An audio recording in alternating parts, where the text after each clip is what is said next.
بہت عمدہ بھائی، بہت عمدہ ماشاء اللہ۔ یہ سب کی نگاہ کرم ہے، یہ زندہ کرامت ہے، جو فیضان ہیں یہاں پہ جاری و ساری ہیں،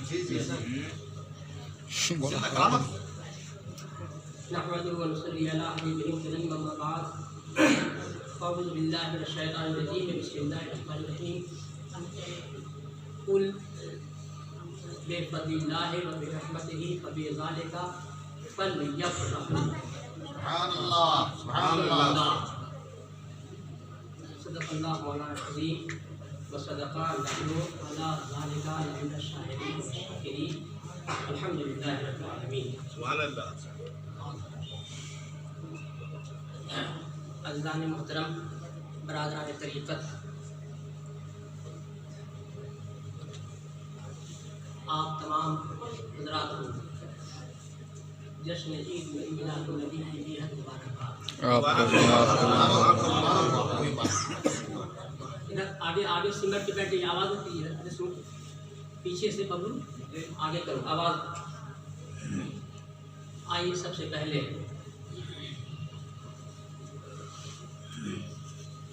ہم اور آپ مل کر اپنے آقا کی بارگاہ میں نہایت ہی عقیدت و محبت کے ساتھ درود پاک کا نذرانہ پیش کر لیجیے۔ اللہم صلی علی سیدنا مولانا محمد وعلی آل سیدنا مولانا محمد مبارک وسلم علیہ السلام علیکم یا رسول اللہ۔ یا صاحب الجمال و یا سید البشر من وجهك المنیر لقد نور القمر لا يمكن الثناء كما كان حقه بعد از خدا بزرگ توئی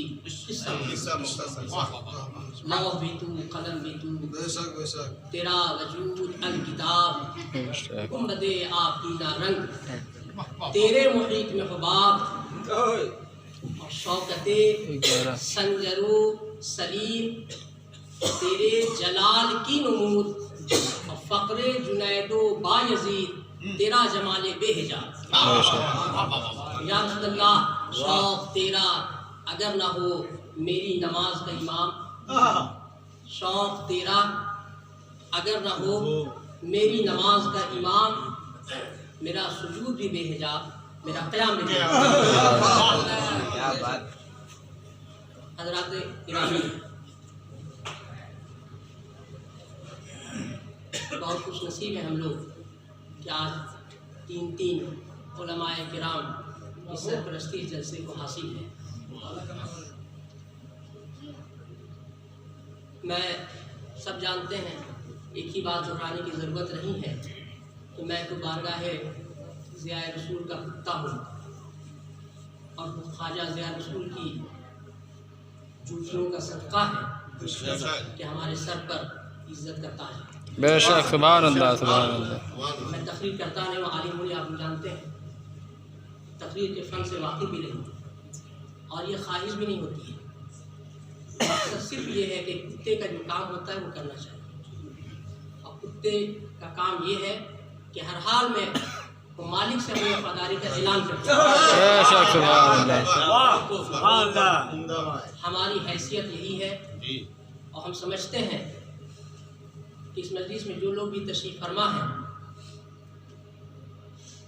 سب کتا ہی ہونے پر خود کو بے شک، بے شک، سبحان اللہ، بے شک، سبحان اللہ۔ یقین جانیے، راتیں بہت آتی ہیں چلی جاتی ہیں، زندگی کا ایک بڑا حصہ ہم لوگوں کا گزر چکا ہے۔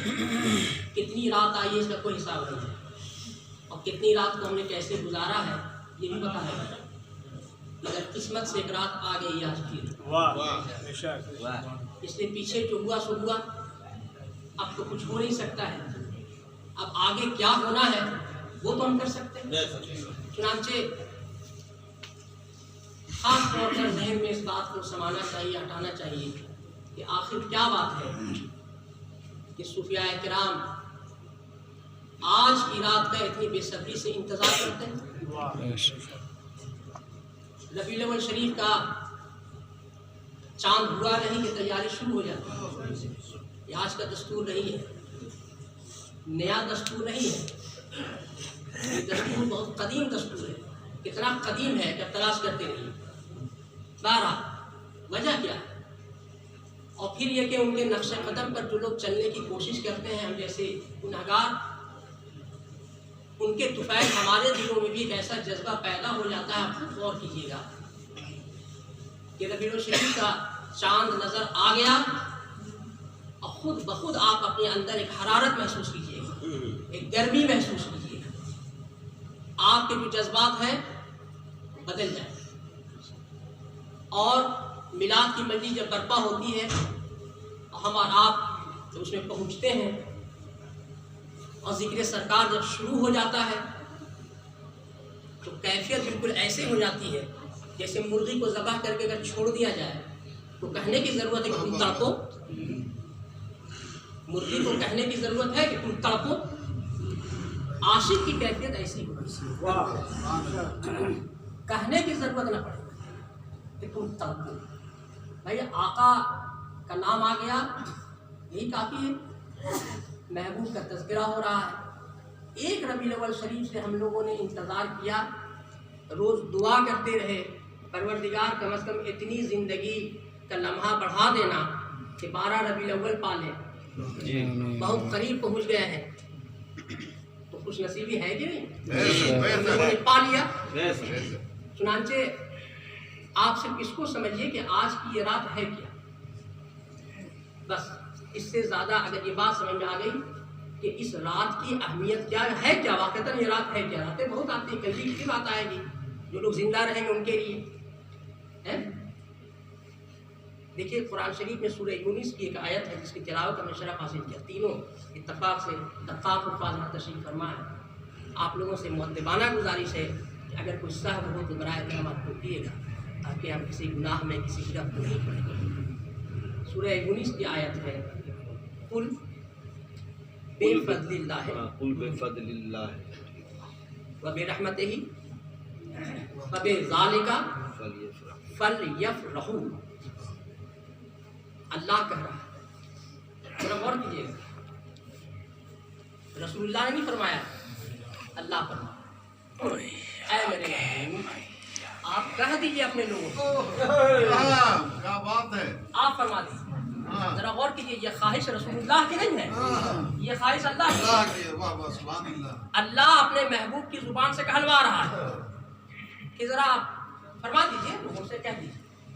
کیا کہنا ہے کہ جب تم پر اللہ کا فضل ہو جائے، فضل مطلب مہربانی، احسان، کوئی بخشش، کوئی عطا، کوئی کرم، اور اللہ کی رحمتیں تم پر نازل ہوں، تو تم کو کیا کرنا ہے؟ جا کے ہماری عبادت میں سر نہیں پٹکنا ہے تم کو. غور کیجیے اور ذہن حاضر رکھیے. تم کو روزہ نہیں رکھنا ہے اور تم کو ہمارے گھر کا آگے طواف نہیں کرنا ہے. تم کو کیا کرنا ہے؟ فل یفرحوا، خوشی منانا.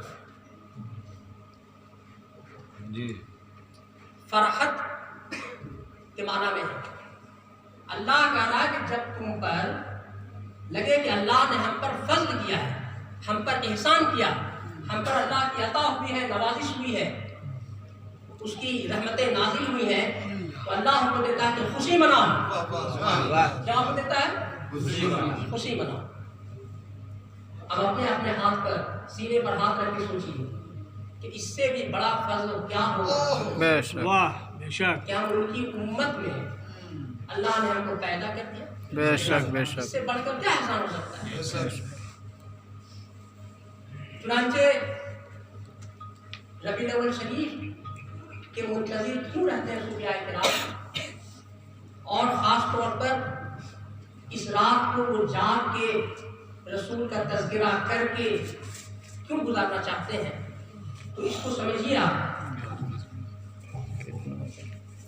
اللہ کے فضل و کرم سے علماء کرام نے کسی بھی گوشے کو چھوڑا نہیں ہے. کتابوں میں سب کچھ کھول کھول کے لکھ دیا ہے، پڑھنے والوں کی کمی ہے۔ آپ پڑھیے تو سب باتیں سامنے آ جائیں گی۔ مسلم شریف کی حدیث ہے، صحیح مسلم کی روایت موجود ہے، جسے دیکھنا ہو دیکھ لیں کہ مسجد نبوی میں حضور کے اصحاب جمع تھے۔ کیسے ہم لوگ جمع ہوتے ہیں؟ جمع تھے، باتیں کچھ ہو رہی تھیں۔ اسی درمیان حضور تشریف فرما اور فرمایا کہ اے میرے صحابہ، تم کیا گفتگو کر رہے ہو؟ آپس میں کیا بات کر رہے ہو تم لوگ؟ صحابہ کرام محترم کھڑے ہو کے کہا، یا رسول اللہ، ہم لوگ اس بات کا چرچا کر رہے ہیں کہ ہم لوگ کتنے خوش نصیب ہیں، اللہ نے ہم لوگوں کا مقدر کتنا بلند کر دیا ہے۔ کیا بات ہے، کیا بات ہے، حق ہے کہ آپ جیسا شفیق، آپ جیسا مہربان رسول ہم لوگوں کو بخشے۔ اسی بات کا ہم لوگ یہاں ذکر کر رہے ہیں کہ اللہ نے کتنی ہم پر برکتیں نازل کی ہیں، کتنا فضل کیا ہے، کتنا ہے، کس منہ سے ہم شکر ادا کریں اللہ۔ ہم شکر ادا نہیں کر سکتے کہ آپ جیسا پیغمبر، آپ جیسا حافظ، آپ جیسا محسن اللہ نے ہم لوگوں کو بخش دیا۔ اللہ کے رسول فرماتے ہیں، اے میرے صحابہ، تم جو یہ بات کہہ رہے ہو تو کیا سچ کہہ رہے ہو؟ اب یہاں غور کیے گا، اب اس سے کوئی یہ نہ سوچے کہ اللہ کے رسول کو خبر نہیں ہے، سب خبر ہے، وہ عرش پر رہتے ہیں، فرش پہ رہتے ہیں، عرش کی خبر دیتے ہیں، ان کو سب خبر ہے، لیکن وہ صحابہ کرام کی زبان مبارک سے کہلوا دینا چاہتے ہیں تاکہ قیامت تک کے لیے ایک مثال امت کے سامنے بن جائے، میلاد کا ایک ثبوت امت کے سامنے آ جائے۔ چنانچہ آپ فرماتے ہیں کہ میرے صاحب، کیا تم نے ابھی جو کہا تم سچ بول رہے ہو؟ اللہ نے فرمایا کہ یا رسول اللہ، ہم لوگوں کے والدین، ہم لوگوں کے ماں باپ آپ کا قربان، اللہ بخدا کہ ہم لوگ سچ کہہ رہے ہیں کہ یہاں اس مجلس میں بیٹھ کے ہم لوگ آپ ہی کا تذکرہ کر رہے تھے۔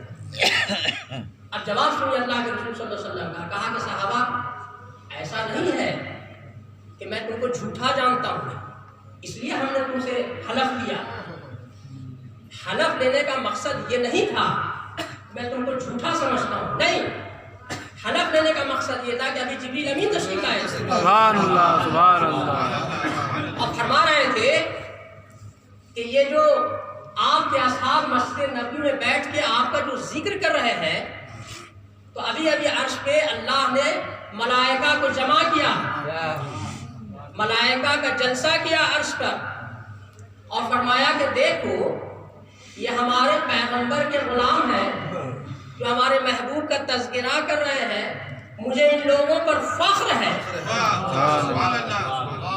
میں اللہ ناز کر رہا ہے تم لوگوں۔ آپ سمجھے میلاد مصطفیٰ کی کیا عظمت ہے، ایسی بڑائی، ایسی عظمت کسی اور چیز میں نہیں مل سکتی۔ چنانچہ یہی وجہ ہے کہ صوفیاء کرام نے ہر موقع پر میلاد کو عزیز جانا ہے، ہر موقع۔ حضرت خواجہ حسن بصری ہم لوگوں کے بزرگ ہیں، آپ اپنی کتاب میں لکھتے ہیں کہ اگر اللہ تعالیٰ مجھے احد پہاڑ کے برابر اگر سونا دے دیتا، سنیے مثال، اللہ تعالیٰ مجھے احد، بہت مشہور پہاڑ ہے عرب کا، احد، اس کے برابر اگر سونا دے دیتا تو میں میلاد کی ایک مجلس پر سب خرچ کر دیتا، میں میلاد کی ایک مجلس پر سب خرچ کر دیتا۔ ہم لوگوں کے دوسرے بزرگ حضرت معروف کرخی شجرے میں خود ہم لوگ نام پڑھتے ہیں، آپ فرماتے ہیں، آپ کے خطبات میں ہے لکھا ہوا، دیکھیے آپ فرماتے ہیں کہ سنو، جو مومن حضور کی میلاد کے لیے فرش بچھاتا ہے، دبی چادر بھی بچھاتے ہیں، غور سے سنیے گا، فرش بچھاتا ہے، خوشبو کرتا ہے، لوگوں کے لیے کھانا پکاتا ہے، نئے کپڑے پہنتا ہے اور خوشی مناتا ہے، دوسروں کو خوشی منانے کا موقع بھی دیتا ہے، تو تحقیق یہ ہے کہ سال بھر تک وہ روزی کا محتاج نہیں ہو سکتا۔ سبحان اللہ، سبحان اللہ، سبحان اللہ۔ سال بھر تک وہ روزی کا محتاج نہیں ہو سکتا ہے۔ اللہ تعالیٰ حکم دے دیتا ہے اتنی روزی اس کی فراوانی کر دو کہ یہ حیرت میں پڑ جائے کہ یہ آ کہاں سے رہا۔